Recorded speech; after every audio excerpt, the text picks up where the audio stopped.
It was a cold autumn morning in the small, sleepy town of Willowbrook. The golden-brown leaves scattered across the cobblestone streets whispered tales of change as the wind gently carried them away. The town was nestled between rolling hills, surrounded by dense forests that seemed to hold 1,000 secrets. Life in Willowbrook moved at its own unhurried pace, with the townsfolk living simply, content in their routines. Among them was a young woman named Claire.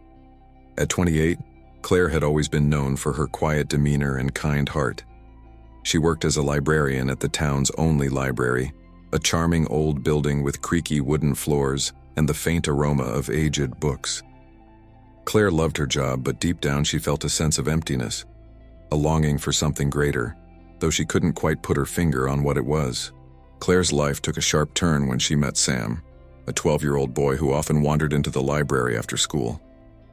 Sam was small for his age, with unruly dark hair and a mischievous glint in his eyes. He came from a struggling family, and his clothes were often worn and patched. Despite his tough exterior, there was an unmistakable curiosity about him, an eagerness to learn that Claire couldn't ignore. The two struck up an unlikely friendship. Sam would sit for hours in the library devouring books while Claire occasionally helped him with his reading. Over time, she learned about his dreams of becoming an artist and his struggles at school, where he was often bullied for being different. Claire saw herself in Sam. His quiet resilience reminded her of her younger self, and she felt an inexplicable urge to help him. Little did Claire know, her small acts of kindness toward Sam would set off a chain of events that would change both of their lives forever.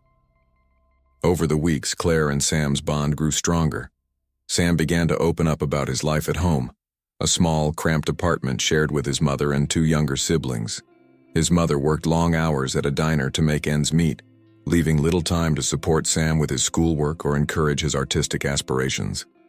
Sam often felt invisible, both at home and at school, where his teachers dismissed him as a troublemaker, and his classmates mocked his tattered clothes and quiet nature. Claire couldn't shake the feeling that Sam's potential was being stifled by his circumstances. She started staying late at the library, helping him with his homework and encouraging his love for drawing. She even brought him sketchbooks and pencils, which he accepted with wide-eyed gratitude. For the first time in a long while, Sam felt seen and valued, but not everyone was happy about their growing friendship. Some of the townsfolk began to whisper, questioning why Claire, a quiet librarian, was spending so much time with a boy like Sam. "She's wasting her time," they said. "He's just another lost cause." Even Claire's colleagues at the library gently suggested that she focus her energy elsewhere. At first, Claire tried to ignore the criticism, but the weight of their words lingered in her mind. The situation worsened when Sam got into a fight at school after being taunted by a group of boys. The principal called Claire, knowing she had become a mentor to the boy. "He's a good kid," the principal said, "but he's on a dangerous path. If he keeps this up, he might not make it through high school." Claire felt torn. She wanted to help Sam, but the obstacles seemed insurmountable. She began to doubt herself. Could one person really make a difference? Was she setting herself and Sam up for disappointment? The pressure mounted, and Claire found herself at a crossroads. She could either step back and let life take its course, as so many others had done, or she could push forward, determined to prove that even a small effort could change the fate of a life.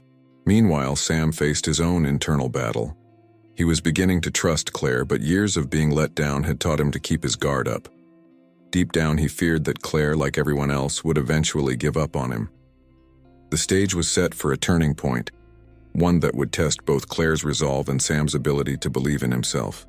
It was a rainy afternoon when everything came to a head. Sam had been absent from the library for nearly a week, and Claire couldn't shake the feeling that something was wrong.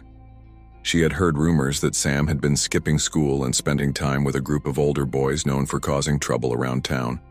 The thought of Sam falling into the same cycle that had trapped so many others in Willowbrook filled her with dread. Determined to find him, Claire decided to visit his apartment. The building was run down with peeling paint and broken windows patched with cardboard. She knocked on the door, and Sam's younger sister answered, her wide eyes filled with worry. "Sam's not here," she said softly. "He's been out all day." Claire's heart sank. She thanked the girl and left, her mind racing. As she walked back toward the library, she spotted a group of boys huddled under a bridge near the edge of town. Among them was Sam, his head down, clutching a spray can as the others egged him on to graffiti the wall. Claire froze, torn between anger and heartbreak. This wasn't the Sam she knew, the curious, kind-hearted boy who dreamed of being an artist. Taking a deep breath, she approached the group. "Sam!" she called out, her voice firm but filled with concern.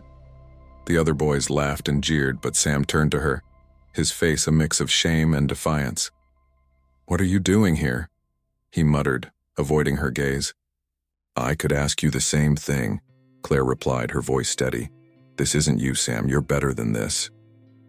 One of the older boys stepped forward, sneering. "Why do you care? He's just a loser, like the rest of us." Claire ignored him, her eyes fixed on Sam. "You told me you wanted to be an artist," she said. "You have talent, Sam, real talent. But this isn't the way to prove yourself." For a moment, the world seemed to stand still. The rain fell in steady streams and the other boys watched in silence, waiting to see what Sam would do. Finally, he dropped the spray can, the sound echoing against the concrete. Without a word, he walked toward Claire. His shoulders slumped, but his eyes filled with something she hadn't seen in a long time. Hope. As they walked back to the library together, Sam broke the silence. "I thought you'd given up on me," he said quietly. Claire stopped and turned to him. "I'll never give up on you, Sam. But you have to believe in yourself too." That moment marked a turning point for both of them. Claire realized that her small efforts, her time, her encouragement, her unwavering belief in Sam, had the power to make a difference. And for the first time, Sam began to believe that he could rise above his circumstances and create a better future for himself. The weeks that followed were not easy, but they marked the beginning of a transformation. Sam started coming to the library every day after school, not just to read or draw, but to work on improving himself.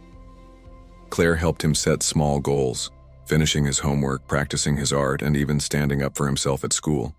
Slowly but surely, Sam began to rebuild his confidence. Word of Sam's progress spread around Willowbrook, and the same townsfolk who had once dismissed him as a lost cause started to take notice. One day, Claire organized a small art exhibition at the library, showcasing some of Sam's drawings. She invited the entire town, and to her surprise, the room was packed. Sam stood nervously by his display, unsure of how people would react. But as the townsfolk wandered through the exhibit, admiring his work, something incredible happened. People began to approach Sam, not with pity, but with genuine admiration. "You've got real talent, kid," one man said, patting him on the back. "Keep it up." A teacher from his school even offered to help him apply for a local art scholarship. For the first time, Sam felt like he belonged. He wasn't just the boy from the struggling family or the kid who got into fights.